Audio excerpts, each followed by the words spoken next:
to my channel. Today is day 13 of Sewtember.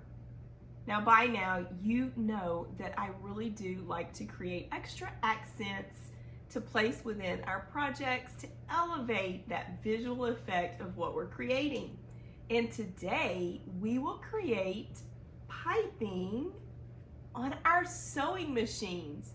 Piping is that extra little something that really brings great visual balance and value to our projects.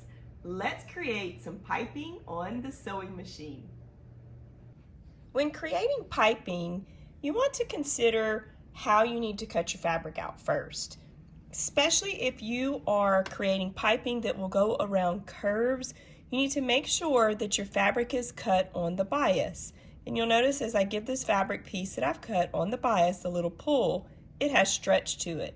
That's really important when you're placing piping around the curve. It needs to have that little bit of stretch. To cut on the bias, that means you will be cutting at a 45-degree angle from your selvage edges.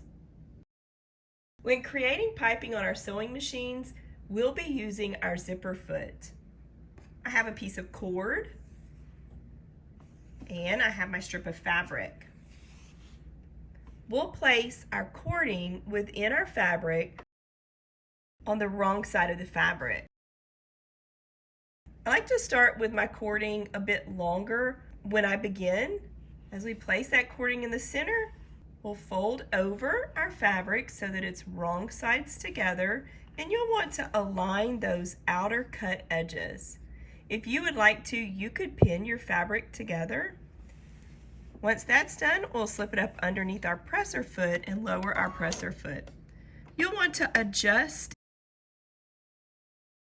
and feel, making sure that the presser foot has come down and is positioned in a way that the cord is resting to the left. You'll notice how we have that cording to the left, and the left edge of the zipper foot is aligned right along the thickness of the cording.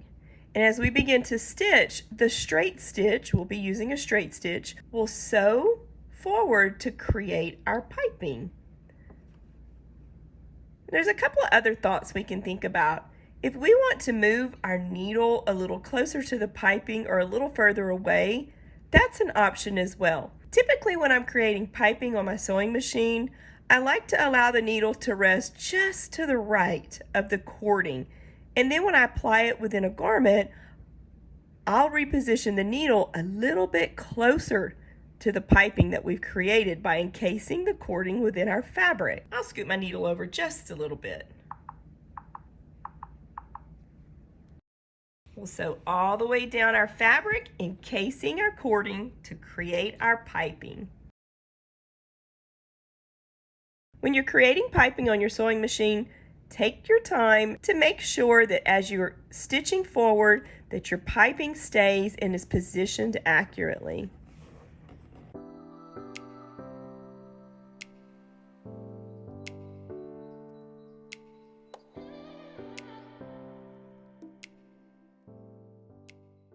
You'll notice how I sew a little bit and reposition my fabric around my cording, just taking my time.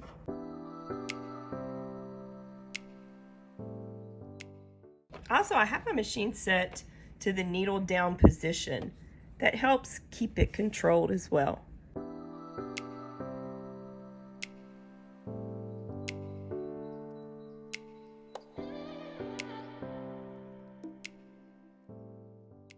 Piping created on our sewing machines. Thank you for joining me for day 13 of Sewtember. If you've created any types of projects incorporating piping, or you just want to show me what you're working on right now, what you're creating, please show me your sew. Post on Instagram and hashtag Sewtember. Join our Facebook group and post your picture within there as well. I'll see you tomorrow for day 14 of Sewtember.